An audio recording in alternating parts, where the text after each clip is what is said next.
देखिए हम लोग कभी सोचते रहते हैं कि हमारे जीवन का सबसे बड़ा सुख क्या है और दुख क्या है। हमारे जीवन का अगर समझ जाए सुख क्या है और समझ जाए दुख क्या है तो शायद हम लोग आज से ही जीवन बदलना शुरू करें। तो सबसे बड़ा सुख है कि अगर हमसे कोई प्रश्न करे, जो पढ़े हुए हैं अगर उसका उत्तर दे देते हैं तो अभी विद्यार्थी जीवन में इससे बड़ा सुख कुछ नहीं है।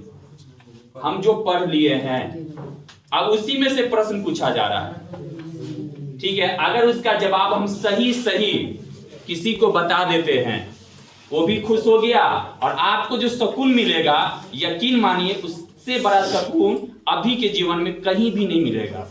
अगर नहीं तो इसका एग्जाम्पल है, परीक्षा देने जाइएगा, जो प्रश्न आपको आता हुआ बन जाएगा, यकीन जब परीक्षा हॉल से निकलिएगा वो जो आनंद मिलता है, ठीक है, वो आनंद दुनिया में अभी कभी कहीं नहीं, दुनिया की बात कर रहे हैं, कहीं नहीं मिलेगा, ठीक है। शायद इसको आभास जो 10वीं पास किए हैं उसको लगता होगा, अभी जो 10वीं नहीं किए उसको नहीं लगता होगा, ठीक। दूसरा सबसे बड़ा दुख क्या है, इसी का उल्टा विलोम में चले जाइए। अगर हम जो प्रश्न पढ़े हुए हैं, याद किए हुए हैं, अगर वो किसी ने प्रश्न पूछा, अगर वो प्रश्न का जवाब हमने नहीं दिया तो उससे बड़ा दुख नहीं है आपके लिए। वो भी डांटेगा तो क्या पढ़ते हो, ये जो पढ़ा हुआ कॉपी में लिखा हुआ है उसका जवाब नहीं दे रहे हो तो किताब में लिखा हुआ का जवाब क्या दोगे, तो उससे बड़ा दुख कोई नहीं है। ये जो सबसे बड़ा सुखी अभी सुख कौन है, जो लिखा हुआ कॉपी का उत्तर क्या कर रहा है, दूसरे को दे रहा है। और सबसे बड़ा दुख क्या है, जो कॉपी में लिखा हुआ है लेकिन पूछने पर भी किसी को आप बता नहीं पा रहे। इसके लिए एक एग्जाम्पल पेश करता हूं, ठीक है ना। आइए जनाब, इसका नाम है राजा। नाम भी बहुत अच्छा है राजा, लेकिन काम क्या राजा वाला है ये अभी प्रश्न से होगा। आज से रात कौन प्रश्न किया, कौन था वो, भाई था, पिताजी, भैया था। भैया ने क्या प्रश्न किया, हाँ, पनामा नहर किसको जोड़ता है। आप बताइए, ज्योग्राफी का ये हाईलाइट क्वेश्चन है परीक्षा में। अक्सर अभी तक जितने भी परीक्षा हुए हैं 12वीं के, उसमें ये पनामा नहर पूछा गया है, ठीक है। तो पनामा नहर किसको जोड़ता है, अभी भी याद है?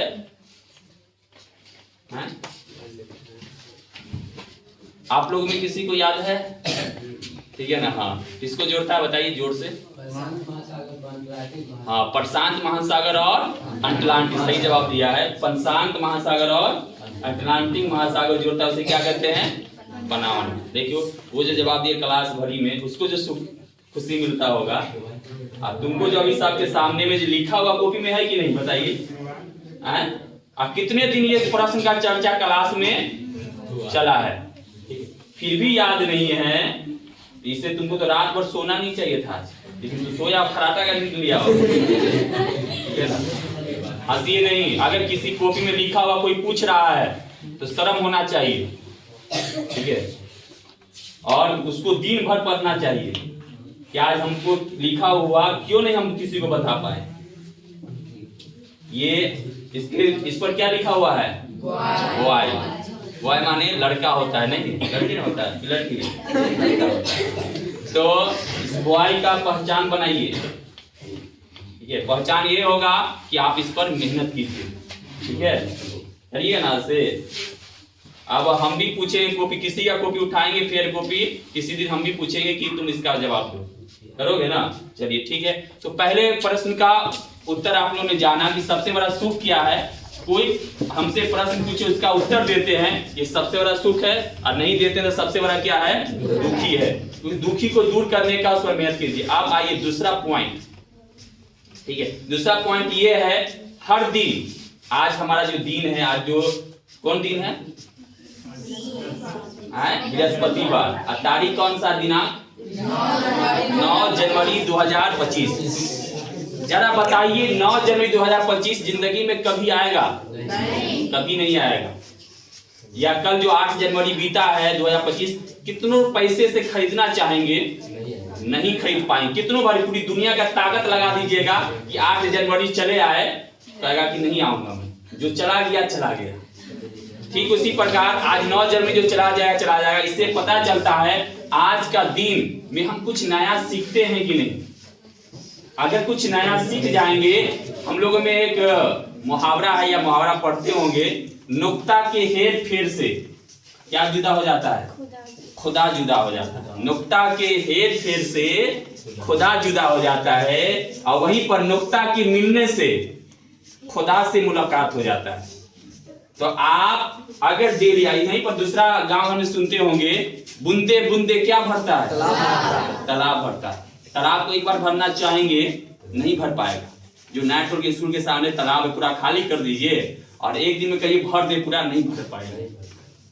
इससे पता चलता है कि डेली कुछ ना कुछ नई बात जब सीखते हैं, ठीक है, तो ये सबसे बड़ा आप विद्यार्थी जीवन को आगे बढ़ा रहे हैं। अगर डेली कुछ ना कुछ नई बात नहीं सीखते हैं, जैसे आज क्लास में आए हैं, अगर आपने एक पद में एक ही शब्द सीख लिए होंगे तो समझिए आज का दिन आपके लिए क्या है? अच्छा है।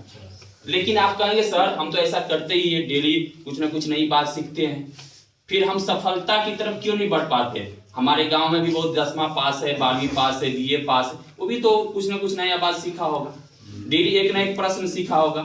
अभी 12वीं वाले का परीक्षा होने वाला है 1 तारीख से, 10वीं वाला कब से होने वाला है?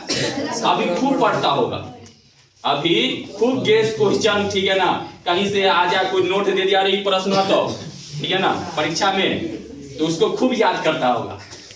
क्यों? अगर पता चल जाए ये प्रश्न आ गया परीक्षा में, उसको खूब याद कब तक करेगा ऐसा काम? जब तक एग्जाम, आज जब एग्जाम दे कर आएगा सब भूल जाएगा कि कहाँ गया वो हाईलाइट क्वेश्चन और कहाँ गया क्या। इसका मतलब है असफलता उसे मिलती है जो पढ़ाई क्या करता है, 10वीं के बाद 12वीं के बाद क्या करता है? छोड़ देता है। और सफलता उसे मिलती है जो पढ़ाई को लगातार क्या करता है? जारी रखता है। तो इससे आपसे यही आग्रह है, जब 10वीं पास कर जाए तो 10वीं के बाद तुरंत पढ़ाई करना है। अब 12वीं जब पास कर जाए या परीक्षा देकर आए तो तुरंत क्या करना है? नहीं